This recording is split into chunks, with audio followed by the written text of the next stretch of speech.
पैसे वाली नंदों की होली। हाँ हाँ, तुम दोनों का मायका है ये, जब मर्जी आओ। मैंने तुम्हें कभी मायके आने से रोका है क्या? और फिर तुम्हारी भाभी की भी पहली होली है, तुम दोनों आओगी तो उससे भी अच्छा लगेगा। ऐसा कहकर साधना देवी फोन रख देती हैं और अपनी बहू सोनम को आवाज देती है। सोनम बहू, तेरी शहर में रहने वाली दोनों नंदे रिद्धि और सिद्धि होली मनाने इस बार अपने मायके आने वाली हैं। और सुनो, तुम्हारी दोनों नंदे बड़ी ही अमीर हैं और बड़े घरों में रहती हैं, इसलिए थोड़ी नखरे वाली हैं, इसलिए उनके कमरे को अच्छे से साफ कर देना। जी ठीक है मम्मी जी। शर्मा परिवार के घर में नई नई बहू सोनम की ये पहली होली थी। सोनम साधारण परिवार से आई थी, लेकिन संस्कारों और मेहनत में काफी गुणी थी। अपनी सास की बात सुनकर वो काम पर लग गई, लेकिन साथ ही उसे अपनी अमीर नंदों का भी बड़ा डर लग रहा था। होली के लिए अब 2 दिन ही बाकी थे। दोनों नंदों का कमरा साफ कर दिया है, महंगी वाली बेडशीट भी बिछा दी है और सजावट भी अच्छे से कर दी है, पर्दे भी बदल दिए। उम्मीद करती हूँ उन्हें ये पसंद आए। फिर अगले दिन सास साधना देवी ने सुबह सुबह आवाज लगाई, अरे सोनम बहू, जल्दी उठो, रिद्धि और सिद्धि आने वाली है, घर की सजावट पूरी कर लो। जी माँ जी, सब तैयार है। अरे क्या बेफिक्र रहिए, तू जानती नहीं अपनी दोनों पैसे वाली नंदों को, आते ही घर में तूफान मचा देंगी। माँ जी तो बार बार ऐसे कह रही हैं जैसी मेरी नंदिनी कोई आफत की पुड़िया होंगी। तभी कुछ देर बाद बाहर गाड़ी के हॉर्न की आवाज गूंजी। एक बड़ी चमचमाती कार आकर दरवाजे पर रुकी। सोनम और साधना झट से बाहर आई। कुछ देर बाद रिद्धि और सिद्धि महंगे कपड़ों और चश्मों में उतरी। माँ देखो, हम आ गए। इस बार तो हमने मुंबई से स्पेशल ऑर्गेनिक गुलाल मंगवाए। पता है कितना कॉस्टली, और ये पिचकारी भी हमने वहीं से मंगवाई है। पूरे 50,000 का है ये सामान। और ये देखो, विदेशी चॉकलेट्स और देशी घी की गुजिया भी लाई हूँ तुम्हारे लिए। गाँव में तो ये सब मिलता नहीं होगा। एंड स्पेशल मिठाई भी है, ऐसी मिठाई तो पूरी दिल्ली में नहीं मिलती होगी। हाँ हाँ, ये सब अंदर चलकर बता लेना। वो आते ही अपने पैसों का बखान करने लगी। आप दोनों का हमें कब से इंतजार था। फिर रिद्धि ने ऊपर से नीचे तक सोनम को देखा और कहने लगी, माँ ये कौन है? अरे यही तो है तुम्हारी नई भाभी। है, लेकिन ये तो बहुत सिंपल लग रही है। मतलब ना कोई महंगी साड़ी, ना कोई महंगे गहने। क्या भाभी, ऐसा भी होता है भला? क्या नई बहू को कुछ तो महंगे कपड़े पहनने चाहिए? लगता है गाँव वाली ही है पूरी। दोनों नंदे उसका मजाक बनाने लगी, लेकिन फिर भी सोनम चुप रही। कुछ देर बाद वो अपनी दोनों नंदों के लिए स्नैक्स लेकर आई। ओहो, ये पराठे शराठे, इतना ऑयली खाना नहीं खाना, ये सब हम अमीर लोगों को सूट नहीं करता। या वी डोंट लाइक। आप ऐसा करो, हमारे लिए जूस बना कर ले आओ, और हाँ, उसके लिए फ्रूट्स थोड़े फ्रेश वाले इस्तेमाल करना। Fresh fruits? लेकिन माँ जी, घर में तो वही फ्रूट्स हैं जो आप 2 दिन पहले लाई थी। नहीं नहीं नहीं, 2 दिन पुराने फ्रूट्स का जूस हम तो नहीं पियेंगे। हमें तो वही वो फ्रेश फ्रूट ही चाहिए। बहू, तू एक काम कर, बाजार जाकर इनके लिए फ्रेश फ्रूट्स ले आ, फिर उसी का जूस बना देना। अपनी सास की बात मानकर सोनम बाजार चली गई और कुछ देर बाद जैसे वो बाजार से फल लेकर घर लौट रही थी, तभी पड़ोस के चिंटू ने पानी वाला गुब्बारा सोनम को दे मारा। आहा! अब सोनम की साड़ी पर कलर वाला पानी गिर गया, जिससे उसकी साड़ी पर रंग लग गया। ओहो चिंटू, ये तूने क्या किया? बुरा ना मानो चाची, होली है। सोनम ने कुछ नहीं कहा और चुपचाप वहाँ से घर के अंदर चली गई, जहाँ उसे इस हालत में देख उसकी दोनों नंदे उस पर हंसने लगी।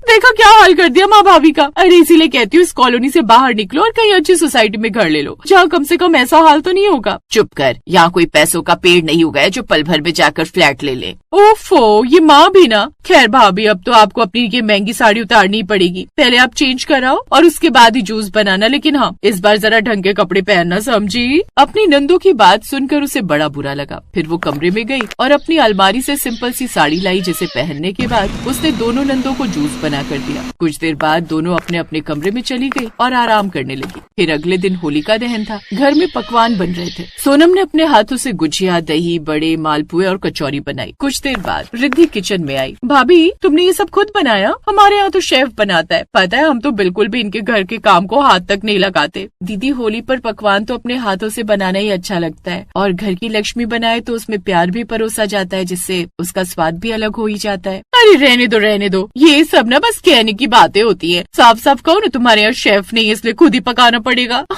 बिल्कुल सही कहा तुमने। तुझे पता है, जब से मैं यहाँ से ब्याह करके गई हूँ ना, तब से तो मुझे बिल्कुल भी काम नहीं करना पड़ता। सब काम वो लोग खुद ही कर लेते हैं। इसके बाद वो दोनों नंदे अपने कमरे में जाती हैं और शाम को होलिका दहन की तैयारी करने लगती हैं। ये वाली साड़ी देखो माँ कैसी है। अरे वाह, ये तो बहुत सुंदर है बेटी। हाँ तो होगी क्यों नहीं, जानती भी हो पूरे 25,000 की साड़ी है ये। क्या कहा, 25,000? उसकी तो बस 25,000 की है, लेकिन मेरी ये साड़ी देखो माँ जो मैं शाम को पहनूंगी पूरे 40,000 की है। 40,000? इतनी महंगी साड़ी तो हमने अपनी शादी में भी नहीं पहनी थी। अरे ये तो कुछ नहीं, हम तो कल होली पर जो कपड़े पहनने वाले हैं ना वही 10,000 के हैं, और बस एक बार पहनने के बाद हम उसे दोबारा नहीं पहनेंगे। हाय राम, 10,000 के कपड़े तुम उतार कर फेंक दोगी? और क्या, हम अमीरों की होली तो ऐसे ही होती है। वो तो इस बार हमारी होली नहीं थी ससुराल में, इसीलिए हमें यहाँ आना पड़ा, नहीं तो जो हमारे यहाँ होली पर रंगत होती है ना वो तो कमाल की होती है। महंगा डीजे, मिठाइयों की भरमार और ढेर सारे बलून्स, महंगे महंगे ऑर्गेनिक कलर्स और सबके लिए स्नैक्स और खाने का इंतजाम। वही तो, अब पता नहीं यहाँ की होली का क्या ही हाल होगा। और उनकी माँ उनकी ये बातें सुन रही थी लेकिन कुछ बोल नहीं रही थी। वो दोनों चुपचाप खड़ी थी और उन दोनों के अमीरीपन के किस्से सुन रही थी। फिर शाम के समय दोनों बहनें पार्लर से तैयार होकर आती हैं। ननद जी, भला होलिका दहन के लिए कौन पार्लर जाकर तैयार होता है? हम होती हैं भाभी, वो क्या है ना, हमारी जेब में पैसे हैं तो हम क्यों खुद तैयार होने की जहमत उठाएं, और क्या। और फिर हमें देखकर लोगों को पता भी तो लगना चाहिए कि हम कितने बड़े घर की बहुएं हैं, यू नो। फिर शाम को वो होलिका दहन के लिए तैयार होकर चल पड़ती हैं। मोहल्ले के बीचों बीच होलिका दहन का इंतजाम किया गया था। जैसे ही दोनों बहनें वहाँ पहुँची, सबकी नजरें उन पर टिक गई। महंगी साड़ी, मेकअप और स्टाइल देख तो सबकी नजरें उन दोनों पर ही जा रही थी। देखो तो भला दोनों कितनी सुंदर लग रही हैं और कैसे महंगे कपड़ों और गहनों में सजी धजी हैं। अरे सुना है बहुत बड़े घर की बहुएं बनी हैं दोनों। हाँ, तभी तो इतना घमंड आ गया है दोनों में। कुछ देर बाद होलिका दहन के पास जाकर दोनों चश्मा लगाकर सेल्फी खींचती हैं। सोनम और साधना को ये सब बड़ा अजीब लग रहा था क्योंकि सभी उनकी ये हरकतें देख रहे थे। उस रात घर आकर वो सब सो गए। अगले दिन सुबह होली थी। सोनम ने सुबह सुबह ही सब तैयारी कर ली थी। जैसे उन्होंने वो गुजिया चखी तो हैरान रह गई। इतना अच्छा टेस्ट तो उनकी लाई हुई महंगी देसी गुजिया में भी नहीं था जितना कि उस गुजिया में था। अरे ये तो बहुत टेस्टी बनी है। फिर रिद्धि ने भी चखा और थोड़ी देर चुप रही। ठीक है। दोनों को वो गुजिया और उनके हाथ के बने पकौड़े और स्नैक्स काफी अच्छे लगे। अब उनका पूरा आंगन रंगों से भर गया। आस पड़ोस की औरतें गाने गा रही थीं और डांस कर रही थी। साथ ही उसके हाथ के बने पकौड़े उन सबको बड़े पसंद आ रहे थे। बहू तो तेरी सर्वगुण संपन्न है साधना, कितने अच्छे पकवान बनाती है और ऊपर से कितनी मिलनसार भी है। सभी उसकी तारीफें कर रहे थे। रिद्धि और सिद्धि अलग खड़ी मोबाइल से फोटो खींच रही थी। वो तो बस अपने महंगे कपड़ों की तरफ देख रही थी, लेकिन उनके महंगे कपड़ों की तारीफ तो जैसे कोई कर ही नहीं रहा था। उफ, यहाँ तो सब बहुत देसी तरीके से खेलते हैं। हाँ, हमारे क्लब की होली ज्यादा क्लासी होती है। इतने में पड़ोस की चाची बोली, अरे साधना, तुम्हारी बहू तो लक्ष्मी है, कितना बढ़िया आयोजन किया है और सब पकवान भी कितने अच्छे बने हैं। साधना देवी गर्व से मुस्कुराई। हाँ, हमारी सोनम ने ही सब संभाला है। रिद्धि और सिद्धि के चेहरे उतर गए। उन्हें लगा कि सब तो बस सोनम की तारीफ कर रहे हैं। फिर कुछ देर बाद राजू भागता हुआ आया। अरे जल्दी चलिए, श्यामू काका के घर में आग लग गई है। ये सुनकर वो सभी घबरा गए। माँ चलिए मदद करते हैं। सोनम जल्दी से उस ओर गई और लोगों के साथ पानी की बाल्टी की मदद से आग बुझाने लगी। कुछ देर में आग शांत हो गई, जिसके बाद उसने अपने हाथों के बनाए हुए पकवान और कपड़े उन्हें ला कर दिए। रिद्धि और सिद्धि पहले हिचकिचाई, फिर उन्होंने भी अपने गिफ्ट्स में से कुछ चीजें निकाल कर दी। फिर उस गरीब औरत ने रोते हुए कहा, बेटी भगवान तुम्हें खुश रखे। ये सुनकर तो रिद्धि और सिद्धि की आंखें नम हो गई। उस रोज उन्हें एहसास हुआ कि असल में दूसरों की मदद करके कितना सुकून मिलता है। माँ, हमने हमेशा पैसों को ही सब कुछ समझा, लेकिन आज समझ आया कि असली खुशी तो देने में है, किसी की मदद करने में है, ना कि पैसों का दिखावा करने में। बेटियों, पैसा जरूरी है, लेकिन रिश्तों की मिठास उससे भी ज्यादा जरूरी है। भाभी हमें माफ कर दो, हमने आपको कम आका, लेकिन आपसे हमने सीखा कि होली का असली रंग प्यार और अपनापन है। ये सुनकर सोनम मुस्कुरा दी और उसने अपनी दोनों नंदों को गले से लगा लिया। इसके बाद उन सबने साथ में मिलकर होली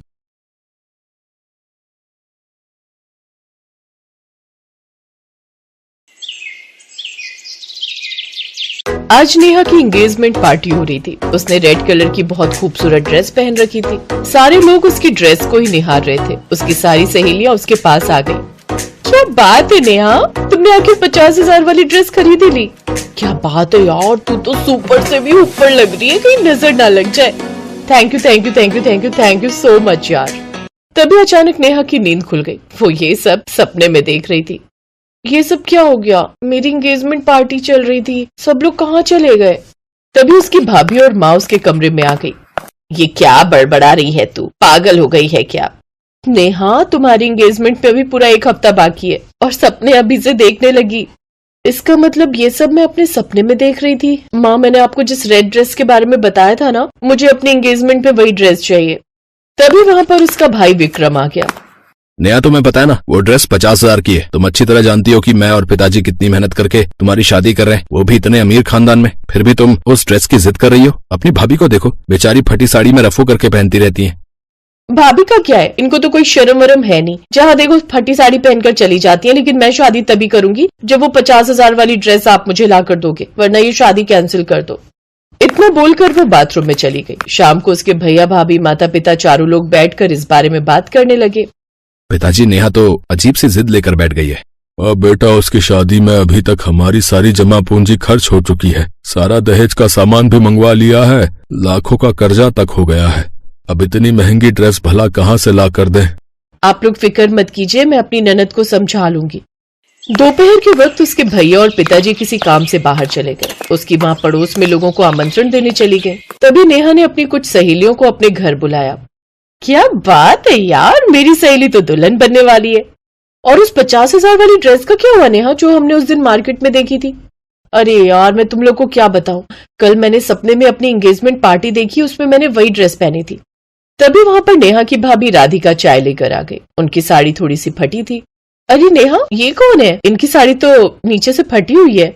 अरे ये हमारी नौकरानी है। कुछ सालों पहले हम बहुत अमीर हुआ करते थे, तब इनकी माँ हमारे यहाँ खाना बनाती थी, बर्तन मांजती थी। लेकिन इस समय हमारी हालत थोड़ी टाइट हो गई और इसकी माँ चल बसी, इसलिए हमने इसे घर से नहीं निकाला। ये हमारे घर का पूरा काम करती है और इसके बदले हम इसे रहने खाने के लिए देते हैं। ये सुनकर राधिका को बहुत बड़ा झटका लगा। खैर उसने कुछ बोला नहीं और चुपचाप अपनी आंखों में आंसू लिए एक कमरे में चली गई।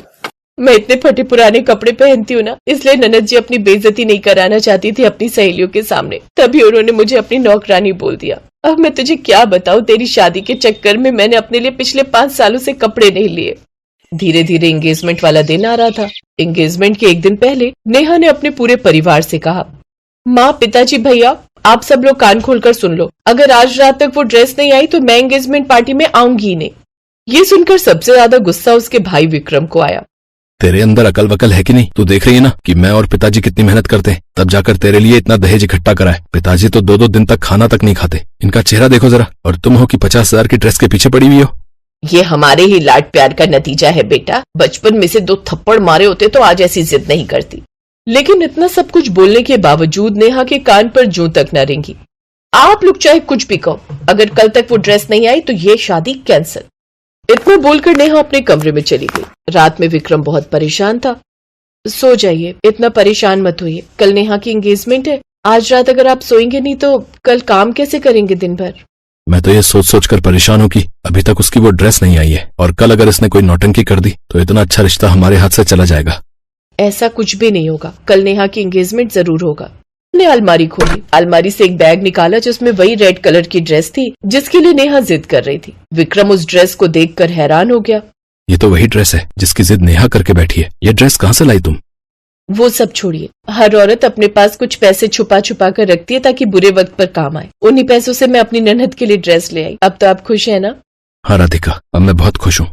लेकिन आपको मेरी कसम है कि आप किसी को ये मत बताना कि ये ड्रेस मैं उसके लिए लेकर आई हूँ। आप यही बताना कि उसके लिए ये ड्रेस आप लेकर आए हो। राधिका, जब ये ड्रेस तुम अपनी ननद के लिए लेकर आई हो तो मैं भला झूठ क्यों बोलूं? झूठ तो आपको बोलना पड़ेगा क्योंकि मैंने आपको अपनी कसम जो दी है। सुबह होते ही पूरे परिवार के सामने विक्रम ने वो ड्रेस नेहा को दे दी। नेहा वो ड्रेस देखकर खुशी से उछल पड़ी। Thank you, thank you, thank you so much भैया। मुझे पता था आप अपनी इकलौती बहन के लिए ये ड्रेस जरूर लेकर आएंगे। तो इस तरह सारे लोग एंगेजमेंट की तैयारी करने लगे। उसकी भाभी बेचारी पूरे घर की सफाई करने लगी। खाना पीना भी उसी ने बनाया। फिर शाम को नेहा ने अकेले में राधिका को बुलाया। देखो भाभी, ऐसा है, आप अपने ये फटे कपड़े पहनकर मेरी एंगेजमेंट पार्टी में मत आना, वरना मेरी पार्टी की शोभा बिगड़ जाएगी। इतना बोलकर नेहा वहां से चली गई। इधर राधिका अकेले में बैठकर रोने लगी। काश मैं अपने लिए भी कुछ कपड़े ले लेती तो आज मैं नेहा की एंगेजमेंट पार्टी में जा पाती। मैंने सपने में भी नहीं सोचा था कि मेरी सगी ननद मेरे साथ ऐसा करेगी। खैर कोई बात नहीं, ननद है मेरी, इतना तो उसके लिए कर ही सकती हूँ। खैर धीरे धीरे रात हो गई। नेहा की एंगेजमेंट पार्टी शुरू हो गई। उसकी सारी सहेलियां उसकी ड्रेस ही निहारने लगी। नेहा अंदर ही अंदर बहुत खुश हो रही थी। ये सीन तो बिल्कुल वैसा ही बन गया जैसा मैंने सपने में देखा था। सारे लोग मेरी ड्रेस को ही निहार रहे। बस भाभी कहीं से ना आ जाए वरना मेरी बेइज्जती हो जाएगी।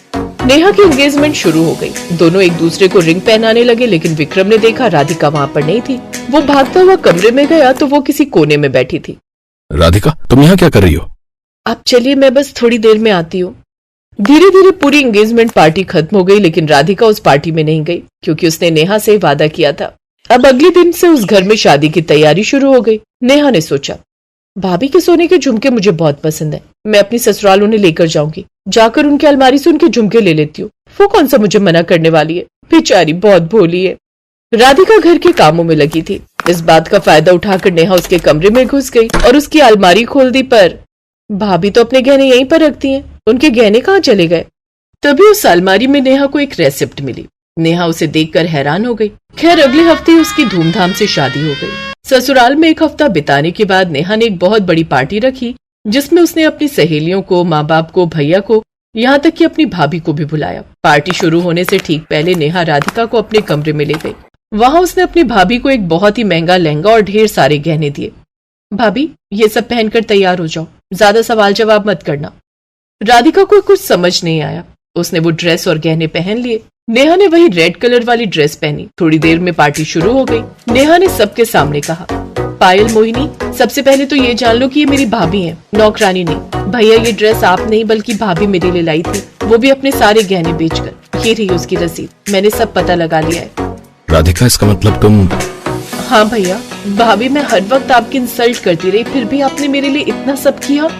तू मेरी छोटी बहन है, तेरी किसी बात का मैं बुरा नहीं मानती।